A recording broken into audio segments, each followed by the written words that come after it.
Hello guys! Welcome to my channel. And ang video natin for today is about sa breast milk pumping. Sa totoo lang, kahit puro formula milk review yung nasa vlog ko, is pure breastfeeding ako sa 6 months old ko and mixed feeding ako dun sa 2 years old ko.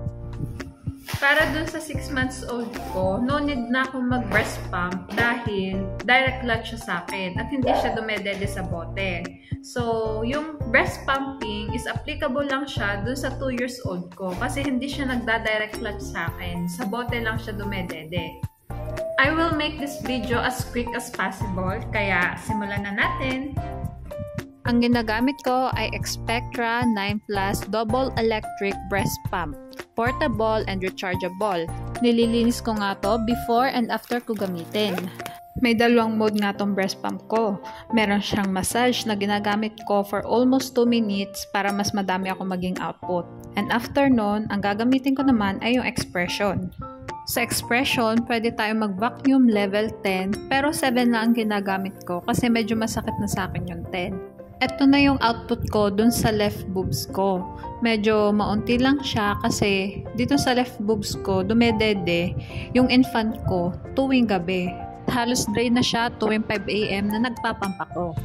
Ito na yung total output ko, less than 5 ounce. And dito ko na lang siya in-store sa bottle ng Expectra. Pero pwede din tayo mag-store sa breast milk bag. Ang breast milk bag ko nga ay Baby Mobi. Siguro hindi ko ito masyadong recommended kasi hindi siya transparent. Dahil i-consume naman to ng toddler ko within 3 days, sa refrigerator ko na lang siya in-store. Rate ko nga yung mga ginamit ko sa pag-breast pump. Itong Expectra 9 Plus, may rate ko siya ng 4.5/5. Satisfied naman ako sa kanya, yun nga lang, medyo pricey. Nagkakahalaga siya ng 9,845. Ito naman Baby Mobi milk bag ay may i-rate ko lang ng 3.5/5 kasi hindi nga siya transparent, hindi ko makikita kung may bubbles pa ba sa loob. And medyo pricey din siya.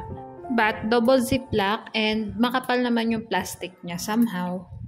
Ito naman yung guidelines natin ng pag-i-store ng breast milk. Pag room temperature is 3 hours, pag sa ref ay 3 days, and pag sa freezer naman ay 3 months. Hanggang dito na lang tayo. Thank you for watching. Please like and subscribe for more videos.